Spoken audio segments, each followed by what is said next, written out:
Entonces Jesús fue con ellos a un huerto llamado Getsemaní y dijo a los discípulos: «Sentaos aquí mientras yo voy allá a orar».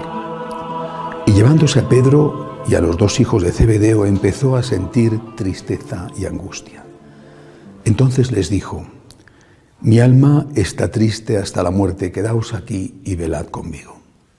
Y adelantándose un poco, cayó rostro en tierra y oraba diciendo: «Padre mío, si es posible que pase de mí este cáliz, pero que no se haga como yo quiero, sino como quieres tú». Y volvió a los discípulos y los encontró dormidos. Dijo a Pedro: «¿No habéis podido velar una hora conmigo? Velad y orad para no caer en la tentación, pues el espíritu está pronto, pero la carne es débil». De nuevo se apartó por segunda vez y oraba diciendo: «Padre mío, si este cáliz no puede pasar sin que yo lo beba, hágase tu voluntad». Palabra del Señor. Hoy celebramos esta fiesta de Cristo, sumo y eterno sacerdote. Y es un día en el que la Iglesia nos pide rezar por los sacerdotes, no solamente por las nuevas vocaciones, sino también por los que ya somos sacerdotes. Y es un día también para hacer una reflexión sobre qué significa el sacerdocio.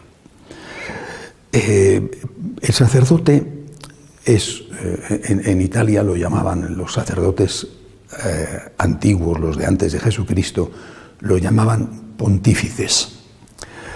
Y el sumo sacerdote era el sumo pontífice, de tal forma que ese título ha quedado todavía para el Papa. Pero era el título de los sacerdotes paganos, de los sacerdotes de los dioses romanos. El pontífice, que era el sacerdote, es decir, a los sacerdotes se les daba esa tarea, eran los encargados de cuidar de que estuvieran en buen uso los puentes sobre el río Tíber.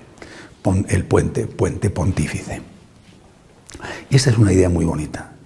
Y es una idea además que merece la pena mantenerla, no solo para el sacerdote, sino para el Santo Padre, el sumo pontífice.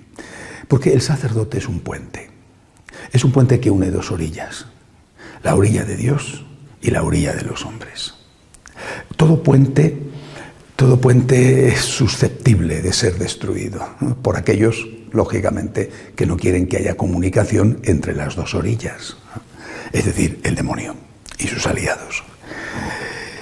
El sacerdote tiene que ser un reflejo, a pesar de su humanidad, con lo que eso significa, tiene que ser un reflejo de Cristo, sumo sacerdote, único sumo sacerdote.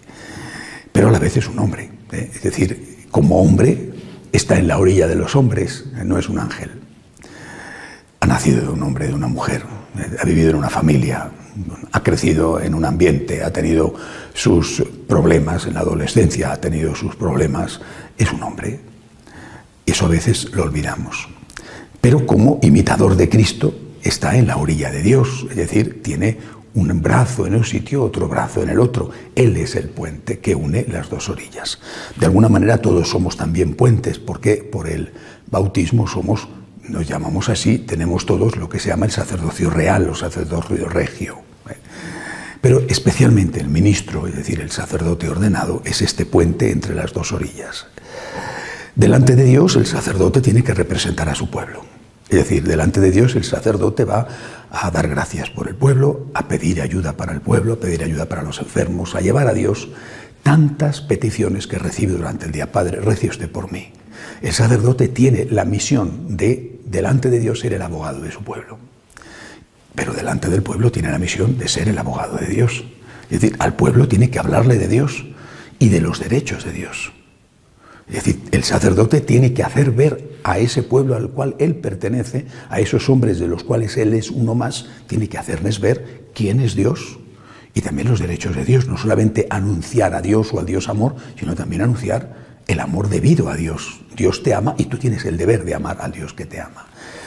En ese sentido es un pontífice, es decir, une dos orillas, haciendo en una orilla un papel, abogado de los hombres, y haciendo en otra orilla otro papel, el abogado de Dios. ¿Cuál es el problema? Voy a poner un ejemplo. A mí me gusta mucho la historia. Es un placer para mí leer libros de historia. Y no digamos ya si son novelas históricas, me gusta muchísimo más. Ahora, aún gustándome la historia, recuerdo que la asignatura peor que hice en los estudios de licenciatura en teología moral fue la de historia, porque tuve un profesor horroroso. Era la asignatura que esperaba con más ilusión, porque me gusta mucho la historia y me licencié en teología moral. Y sin embargo fue la peor de toda la carrera, fue horrible. El profesor era insoportable. Y lo recuerdo, han pasado muchos años y lo recuerdo, qué cosa tan horrorosa eran las clases con este señor. Al final del curso algo debió de llegar, seguramente alguno se quejó a la dirección del instituto, algo debió llegar a los oídos del profesor y al final del curso un día nos dijo en clase: ustedes se quejan de mí, de que tienen ustedes derecho a tener un mejor profesor y tienen ustedes razón, pero les voy a decir una cosa, yo también tengo derecho a tener mejores alumnos.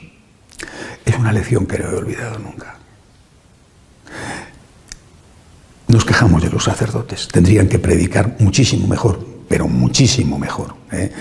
Es decir, tendrían, porque cada uno tiene los dones que tiene, pero prepararse un poco mejor las cosas, ¿no? Si no saben predicar, que lo lean, en fin, algo, ¿no? Es decir, que no sea una cosa reiterativa, que no dicen nada de nada y aburren y desesperan. Es verdad, ¿no? Después nos quejamos de su comportamiento, a veces son hoscos, a veces son desagradables, antipáticos, bueno, no todos, pero bueno, es verdad, además todos tenemos días. Nos quejamos de ellos a veces de su disponibilidad y de otras cosas que algunos, una minoría, entran no ya en el pecado, sino incluso en el delito, además de pecado. Pero nunca nos miramos a nosotros mismos. Es decir, volviendo al ejemplo, yo, alumno, me quejo de un profesor que es mal profesor, lo era, horrible profesor. Y el profesor me dijo: sí, pero vosotros tenéis que miraros a vosotros mismos. ¿Estáis siendo buenos alumnos? No sé a qué se refería, supongo que a que hablábamos en clase o hacíamos de todo porque aquello era insoportable, o que no estudiábamos, no sé, bueno, yo ya era cura, es decir, ya tenía la mayor parte de nosotros, éramos todos ya sacerdotes, jovencísimos sacerdotes, pero sacerdotes. Pero el ejemplo vale, ¿no? Es decir, ¿qué le pido al sacerdote? Bueno, efectivamente, el sacerdote es el representante de Cristo, tengo que pedirle que se parezca lo más posible a Cristo. Lo más posible, porque es un ser humano. ¿Pero qué le doy al sacerdote? ¿Qué le doy? En una época como esta, donde han ido a destruir los puentes, todo el problema de fondo de estas últimas décadas han sido destruir la imagen del sacerdote, de una forma y de otra. Destruir la imagen del sacerdote diciendo que no está a la altura, o destruir la imagen del sacerdote destacando sus pecados y sus delitos. Bueno, destruir el puente, han destruido el puente y han conseguido que la gente no se fíe, a veces con razón, porque hay de todo, ¿verdad?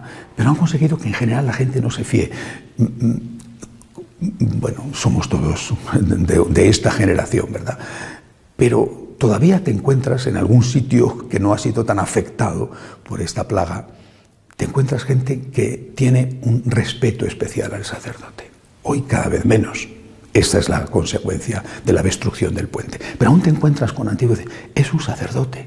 Es decir, para esas personas que eran igual que nuestros mayores, para esas personas el sacerdote era el representante de Cristo, es un sacerdote. Y cuando yo estudio la vida de los santos, así lo veían ellos, San Francisco así lo veía, es un sacerdote, es el representante de Cristo. ¿Cómo estoy tratando a Jesucristo? ¿Cómo le trataría si viniera aquí? Vamos a ver, todos sabemos que el sacerdote no es Jesucristo, por supuesto. Aunque fuera el perfecto sacerdote, no es Jesucristo, pero es el representante de Jesucristo. ¿Cómo le estoy tratando? ¿De qué manera le estoy tratando? Yo creo que eso es lo que nosotros hoy tendríamos que reflexionar. Es decir, nosotros sacerdotes tenemos que reflexionar sobre nuestra misión. Soy el representante de Cristo. Me avergüenza decirlo, pienso que todos diríamos lo mismo. Me avergüenza decirlo, que más quisiera que ser digno de este honor. Soy un pecador. Sí, pero los laicos tienen que reflexionar también. ¿Cómo estoy tratando al sacerdote? En todos los sentidos. En todos los sentidos, que estoy tratándole con el respeto debido. Porque si no hacemos esto, repito, al final lo que pasa es que se destruye el puente. Cuando hablas con muchachos que no tienen vocación, pero bueno, que se lo planteas, ¿no?, te das cuenta de que el fondo de la cuestión no es el celibato. De hecho, los protestantes que no tienen el celibato para los sacerdotes también tienen crisis vocacional.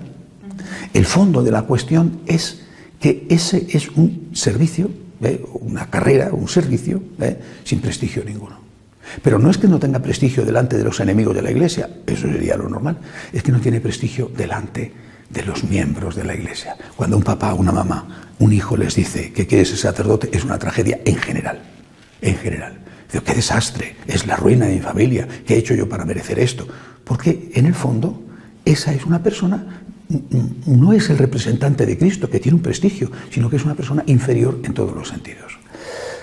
Pidamos por los sacerdotes, porque lo necesitamos, para que haya más, para que seamos buenos. Yo también quisiera hoy pedir para que nos traten bien. Somos seres humanos. ¿Que tenemos que ser santos? Oye, igual que los laicos. ¿Tenemos que ser mejores? Igual que los laicos, ¿o no? ¿O solo los sacerdotes tienen que ser santos y los laicos pueden hacer lo que quieran? Todos estamos llamados del mismo modo a la santidad. De pie, por favor.